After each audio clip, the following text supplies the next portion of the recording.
Chinese Theatre for the 19th annual Oscar qualifying HollyShorts Film Festival. I'm with Flo again, which is always so much fun.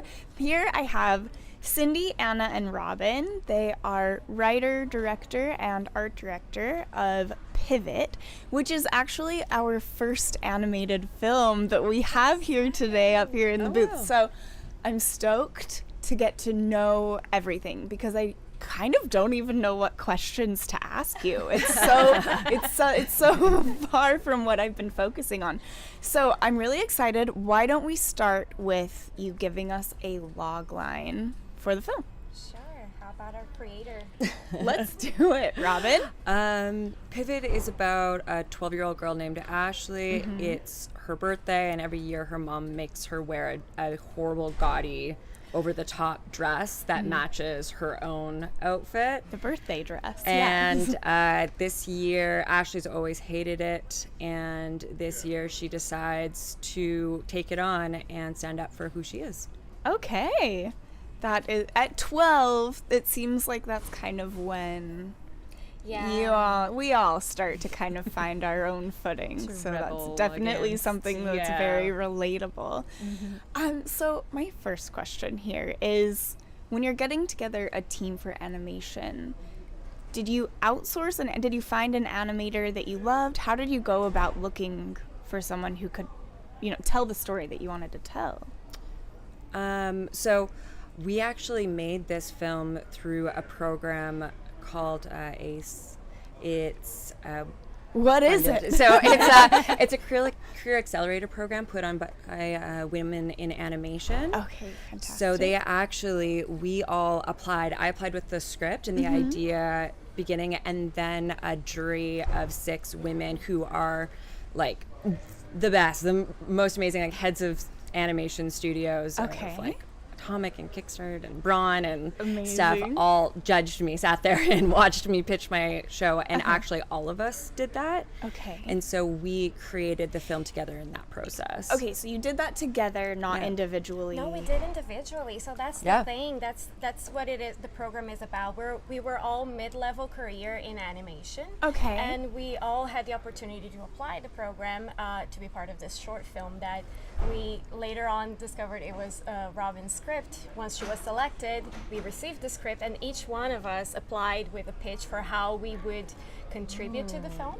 Okay. Yeah, so this panel of juries, they selected each of us, and that's how we became a team. So we didn't know each other before. I believe I knew Erica, which is our animation director, but very briefly because of the industry. It's very small, right? Right. People. But we haven't worked before together, so this was our first opportunity. Oh, and very popular. Very, yeah. Sorry. Busy person here. And so we got to work together, and it was a fantastic experience. So are you each also animators? Is that what I understand? I am. Okay. Cindey has worked in design, visual development. Okay. I think that what you're trying to understand is like animation production. How does this come together? Okay, so the I know animators. nothing. So in animation, the animators are the actors. Yes. So they get a model, or it's hand drawn, of all of the components, and then they move them like a doll, right? Yes. And so, so Cindey is actually the art director of the film, which is who creates the design of and the style of the art itself. And then you have your next person who's going to rig those models. Right. Who's creating a skeleton inside of it. And then you have your animator who's actually moving them. So Erica is our animation director. And so she had a team of animators under her who were all doing the movement. They were all the actors. And so that's kind of the process. So it starts with me doing the script, and then Cindey takes that and creates art that fits the type of story. And then you have an animation director, and there's lots of different styles of animation. Like anime compared to us is a very different style of movement. Right. Yeah. Wow, okay, thank you so much for explaining that to me and us. I'm sure some of us want to know how that works. So you found each other through ACE. Yeah. How do you find, is ACE a big deal? And I would know about it if I were in the animation world at all.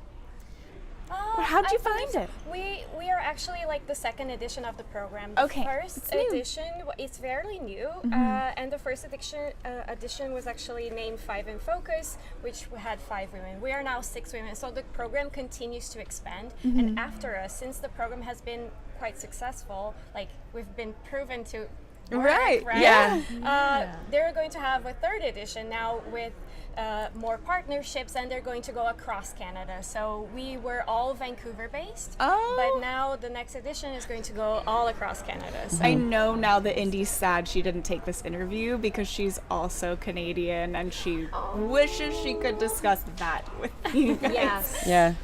Okay, so now that we figured out how it kind of works, you do have a big team, and you're our director. I'm a writer. You're the writer. So Director. You're the writer, you're the director. And you come together and you build this vision, correct? And it is a visual vision and it's a tonal vision. What sort of conversations are you having with the rest of your team, the other heads of department, to make sure that everyone is on the same page and telling the same story? I believe first we had to find the right way to tell the story through animation. The script had so many possibilities and so many different ways, and God knows we did explore them, and we went all sorts of ways until going back into our essence. But then going back to communicate with the team, this is why the story, we noticed that the story was so special, because everyone that you tell the story kind of like, yeah, I've been through that. Very relatable. Very relatable, right? So everyone has that special piece in their mind, like, oh, I remember that dress, I remember that shoe. So that's what we were trying to connect to everyone, and everyone that came in, like, remember that time your mom wanted you to wear that and you didn't want to, like, so this is what Ashley's going through and we want to go that way.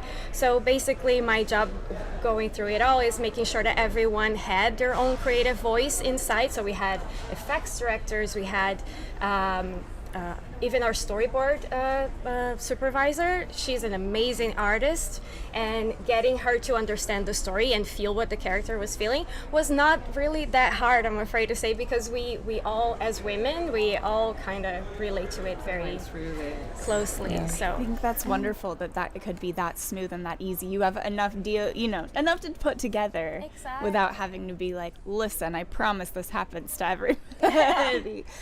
I'm very interested in the casting process of finding the voice, and at what stage of the process did you have to find a voice for the main character, for example? Did you have someone in mind? Did it come after? we actually, so originally the script had voice, had dialogue, but then throughout I removed it all. So there's actually no dialogue in the film. dialogue. And what was your thought process? One of my mentors, Julie Stewart, who's the best in the world, she brought up the point that this is a universal story, that everyone, it's not particular to North America, which is prominently English speaking among many other languages, that it was universal all over the world. And she was like, this script has potential to make a film that will go to festivals and be released anywhere in the world and have girls anywhere in the world associated with it. Do you think you can remove the dialogue? And I did, and I went in and just really honed in on the body language, on the emotions. I was very specific about the emotions and things like that. And we've found now that I think this is our 32nd festival we've been in, and we've been in festivals all over Asia, Europe, you name it. We've Brazil.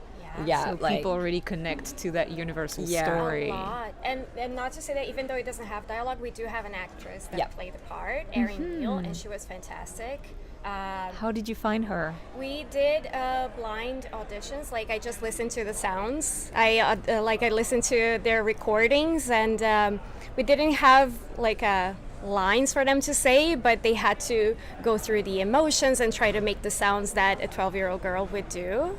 It was a very interesting process, but eventually we found Erin, who is very talented, and not only she played our character Ashley, but she also plays, little spoiler, sorry about that, but she plays the counterpart in the film, which is the monster that Ashley has to face to like gain the courage. So Erin was very talented in coming across as a 12-year-old girl and as the monster that threatens her. So yeah. Cindey, as the art director, do you have a favorite moment that you're really happy came across? I think, well, I'm actually very happy with the character designs that I did, specifically on the dress monster, and Ashley. So basically the main cast, I was all very happy with it. Just because we had the time to really explore those designs and like utilizing the metaphors that Robyn had in the script. I felt that we developed a very unique look that was both very appealing and a little scary, but in a quirky way, so it's not that scary, which is suitable for, I find, like all audiences. Right. That was fun. And you said that you had time, which we love having. Unfortunately, we don't have any more time. We are finished talking to you, and I'm very sad about that. You screen today, very soon, don't you? Yes, at 2:30. Okay, fantastic. If you're at the festival, get to this block, see this film, Pivot. Thank you so much for joining us. Thank you. Thank you for having us. Have a good one. See y'all later. This has been another episode of the Cinematography for Actors podcast. Follow us on wherever you listen to your podcast to keep up to date on new episode releases. We will be live through August 20th here at HollyShorts Film Fest. If you're here, drop in and say a little hello at the VIP lounge. We also want to thank our sponsors, Apogee, Film Tools, Roscoe, Lightstone Rentals, Canon, and First Mile Tech. As a special gift to you listeners, we've partnered with We Make Movies to get you a discount on comprehensive production insurance packages. Use code CFA23 on your intake form for 10% off your quote by visiting wemakemovies.org/insurance. If you missed any of our live streams, you can watch all of our interviews on our YouTube channel, Cinematography for Actors. And make sure you follow us on Instagram at Cinematography for Actors. You can also catch us in a more formal setting on Monday, August 14th at Japan House for a panel discussion on the importance of bridging the gap between talent and crew. You can get 20% off of your ticket purchase by using the code HSFF2023CFA at checkout. Thanks!